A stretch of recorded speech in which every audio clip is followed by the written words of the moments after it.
Streamberg Docs. In November 2025, officials in Russia's Ulyanovsk region switched off the mobile internet. They announced it would stay off until the war ended. Not for an hour, not for a week, indefinitely. For most of the last 4 years, the world has asked whether Russia could be cut off from the global internet. That question is now obsolete. Russia is doing it faster, and from the inside. This is a story with two halves. The pipes that carry Russia's internet out to the world are narrowing, and the valves inside the country are being closed, one by one. Start with the pipes.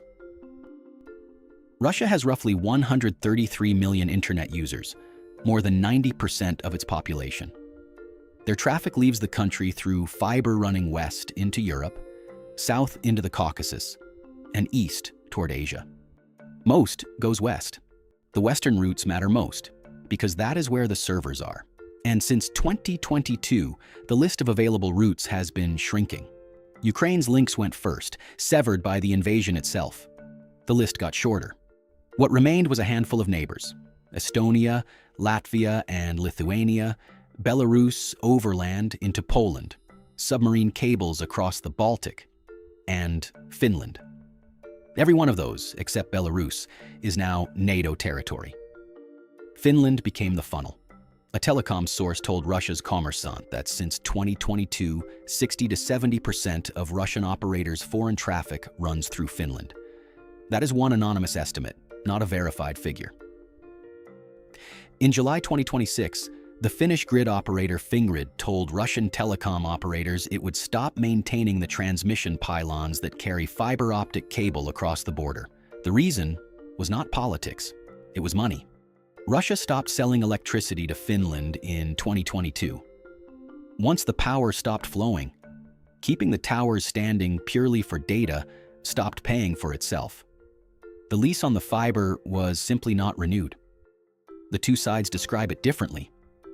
Kommersant's sources spoke of multiple cables cut and pylons dismantled. Fingrid told Finland's public broadcaster it understood this to be a single cable on an expiring contract. Both sides agree on the consequence. Fingrid expects no major effect. Russian operators say alternative routes exist, and many already hold reserve capacity in other directions. This is not a blockade, it is a subtraction. But subtraction has a cost. A Russian industry expert noted that removing lines lowers the network's redundancy, forces major rerouting, and if Western capacity cannot absorb it, pushes traffic east, adding delay. Fewer paths, thinner margin. That thinner margin sits in the Baltic Sea, where undersea cables have been damaged repeatedly in recent years. Fewer parallel routes means the next accident, whatever its cause, hurts more. This is the slow half. The fast half is domestic, and it started long before the war. In May 2019, Vladimir Putin signed the law Russians call the Sovereign Internet Law. It took effect that November. Almost nobody outside Russia noticed. The law required every internet provider in the country to host equipment supplied and controlled by the regulator, Roskomnadzor. Providers give space, power, and access. They do not control the boxes, nor see inside them. The equipment is called TSPU. It uses deep packet inspection. Rather than only reading where traffic is going, it reads what the traffic is. A video call has a signature. So does a VPN. This design came from a failure. In 2018, the regulator tried to block Telegram by banning IP addresses. It blacklisted millions of cloud addresses and failed. The next attempt would be built into the network. In March 2026, Kommersant reported the digital ministry plans to expand this filtering capacity 2.5 times by 2030 to 954 terabits per second for about $186 million. Compliance is enforced downward. In 2026, courts in Moscow and St. Petersburg began convicting internet providers whose traffic slipped past the filtering equipment. Every verdict found the provider guilty and fined it. The usual test.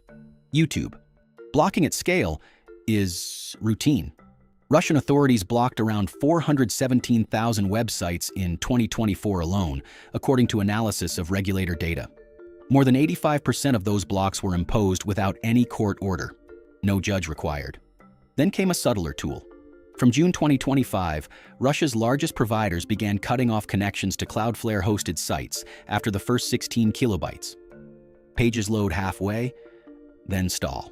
Nothing is officially blocked. Everything simply feels broken. That one measure broke Steam, Twitch, Duolingo, and TikTok inside Russia. And also Sberbank, Gazprom Bank, and Alfa Bank, three of the country's own largest banks. The filter cannot tell them apart. Circumvention was the obvious answer. So circumvention became the target. By February 2026, the regulator confirmed it had blocked 469 separate VPN services and had been degrading the three most popular VPN protocols since December. Then the law moved from the network to the person. Since September 2025, deliberately searching for material on the official extremist list is an offense, punishable by a fine of roughly $40 to $60. In October 2025, a 20-year-old medical worker in the Urals became among the first charged after stumbling onto articles about a banned organization. His operator reported it. Messaging came next. In August 2025, voice and video calls on WhatsApp and Telegram were restricted, officially to fight phone fraud. The restrictions widened region by region through the autumn. By November, WhatsApp was throttled nationwide. On the 12th of February 2026, Russia blocked WhatsApp outright. The Kremlin said the company had refused to comply with Russian law and pointed users toward a national alternative called Max. 100 million users. WhatsApp's response was blunt. It accused the government of trying to drive people onto a state-owned surveillance app. Telegram was throttled in parallel, until by mid-April most connections failed without a VPN, around 95%. Blocking individual services is one thing. Switching off the network is another. Since May 2025, Russian regions have been shutting down mobile internet outright. And the stated reason is drones. That reason is not fictional. Long-range drones navigate and report using mobile networks. Cutting the signal degrades them. It is a real military logic applied to a civilian network that an entire economy runs on. The question is the price. To soften the blow, authorities built whitelists. These work backwards from a normal filter. Instead of blocking specific sites, everything is forbidden except the addresses the regulator has approved. The default flips to closed. The approved list is revealing. Government services, the national search engine, social media, shopping, transport, and so on. During a shutdown, the only internet left is the Russian one. By design. The scale is hard to overstate. One monitoring group counted more than 37,000 hours of shutdowns in Russia during 2025, roughly a third of the global total that year. Restrictions ran daily across 63 regions. The same group put the economic cost at close to $12 billion for 2025. Russian estimates for April 2026 alone reached hundreds of billions of rubles in lost employer productivity. None of it is cheap, and the whitelists do not always hold. During Moscow's outages in March 2026, even approved banking and taxi services stopped working. Cash machines failed. Parking meters failed. Cafes could not take payment in the capital, which brings us to Max. Signed into law in June 2025 and pre-installed on every phone sold in Russia from that September, it is the state's answer to what should fill the gap: a super app. Max carries messages, calls, payments, shopping, digital identity, and access to government services in one application, modeled on China's WeChat. It is not end-to-end encrypted. That is the part critics keep returning to. Deliberately so. Even that plan hit friction. In June 2026, Apple removed Max from its App Store, leaving iPhone users in Russia unable to install the app their government had just made the national default. Sovereignty has dependencies. Step back, and the shape is clear. China built its firewall as the network arrived. Russia is retrofitting one onto an open network that 130 million people already learned to use. Which is why the Finnish cable barely matters. When it goes dark in 2027, most of what it once carried will already be unreachable from the other end. Because the wall, was never on the border.